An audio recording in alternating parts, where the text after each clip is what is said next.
बिहार की सरकार ने नियोजित शिक्षकों को चुनाव से पहले एक लॉलीपॉप जरूर थमा दिया है। इतने वर्षों से नियोजित शिक्षक अपने हक की लड़ाई लड़ रहे थे, सड़क पर संघर्ष कर रहे थे, लेकिन उस वक्त इसी बिहार की सरकार के द्वारा उनका स्वागत आंसू गैस के गोलों और लाठी चार्ज के द्वारा होता था। अब समझ में आता है कि क्यों नीतीश कुमार जी अपने भाषण में इस तरह के शब्दों का इस्तेमाल करते थे कि आपके लिए जो भी करेंगे हम ही करेंगे, हमारी सरकार ही करेगी।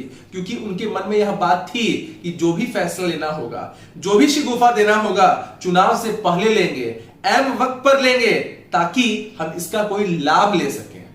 जरा सोचिए कि फैसला भी कैसा लिया है कि आपकी मांगों को हम आंशिक रूप से मानेंगे जरूर, लेकिन कब लागू करेंगे? 2021 में चुनाव के बाद। आमतौर पर जब भी इस तरह की मांगों पर विचार होता है और इसका कोई भी लाभ होता है तो उसका एरियर जोड़ कर दिया जाता है। जो भी समय नियोजित शिक्षकों ने अपने संघर्ष में बिताया है उसकी कोई कीमत तो सरकार समझती ही नहीं है, और अब कह रही है कि हम आंशिक रूप से आपकी मांगों को मानेंगे और 2021 से लागू करेंगे। मतलब लॉलीपॉप दिया जा रहा है कि भैया पहले आप हमें चुनाव में जितवाइए और उसके उपलक्ष्य में आपको हम यह उपहार चुनाव के बाद देंगे। अरे आप जानते हैं कि आपकी सरकार दोबारा सत्ता में आने वाली है।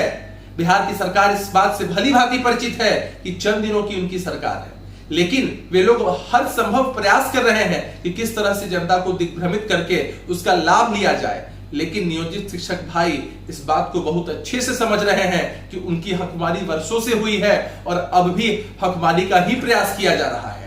सोशल मीडिया को आप उठाकर देख लीजिए, हर तरफ आपको नेगेटिव कमेंट ही दिखाई पड़ेंगे बिहार सरकार के ऐसे फैसले के अनुरूप। इसलिए मैं साफ साफ कह देना चाहता हूं कि इस बार इनकी सरकार नहीं आने जा रही है, और इस तरह के फैसलों से यह दर्शाते हैं कि इनके लिए सबसे जरूरी कुछ है तो चुनाव में किसी भी हथकंडे से जीतना है। जनता की भलाई से इन्हें कोई मतलब नहीं।